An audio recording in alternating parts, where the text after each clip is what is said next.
Hey everyone, it's Donna from Donna's Corn-Free Cooking, and today I'm sharing a recipe for a cheesecake that is corn-free. Most people, when they make it, they use the cheaper cream cheese that has xanthan gum in it. To stay away from that, you need to buy Philadelphia cream cheese, which has no xanthan gum in it whatsoever. And as I've told you before, xanthan gum is made from corn. Now I'm waiting for my cookie dough timer to go off so I can pull it out. And then I've got in this bowl 5 packages of softened cream cheese.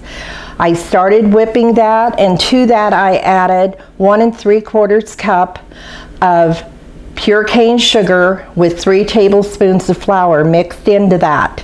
Now, as I've told you many times, if you're afraid of the regular flour, use unbleached. After that has whipped in, then I add my lemon zest, which is 2 teaspoons, and 2 teaspoons of fresh lemon juice. On top of that, once that's incorporated, I add my eggs, which are 5 whole eggs and 2 egg yolks. And I add them in one at a time and whip them in after each addition. And then to that I add 1/4 cup of heavy cream. So now I've got my mix all ready here. The timer is just about to go off, and we'll pull out the pans so that we can start putting our filling in it so we can get them in the oven. Take a look at that. This recipe will be down in the description. This is a cookie crust that you make, and you chill it for 45 minutes, and then you press it into your pans and up the sides a little bit so that your filling has somewhere to sit. Now, I'm going to start pouring this in.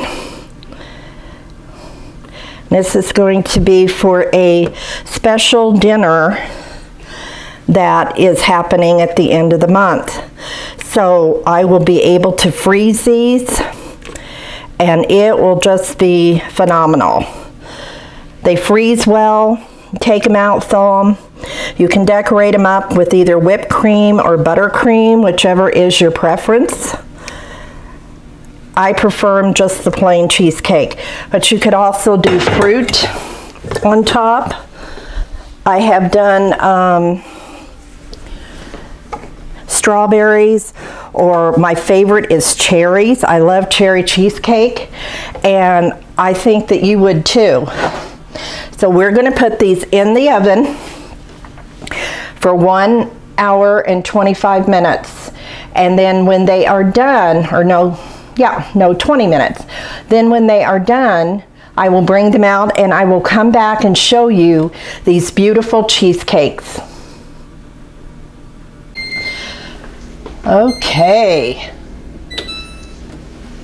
Timer just went off. Now we're going to check these beautiful cheesecakes and see what we got. Take a look at that beautiful cheesecake. Now what I will do is take this and put it in a draft-free place where it can cool, and then I will remove it from the pan and get it put into the refrigerator to completely chill. Then I will put it in the freezer.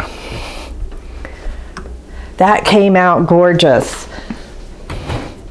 And then I have a smaller one, as you can see, and that one will be for my husband because he doesn't want me to bake anything unless he gets some of it.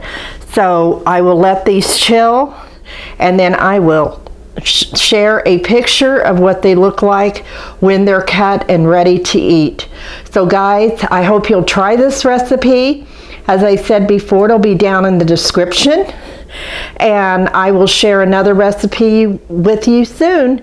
Take care. Bye.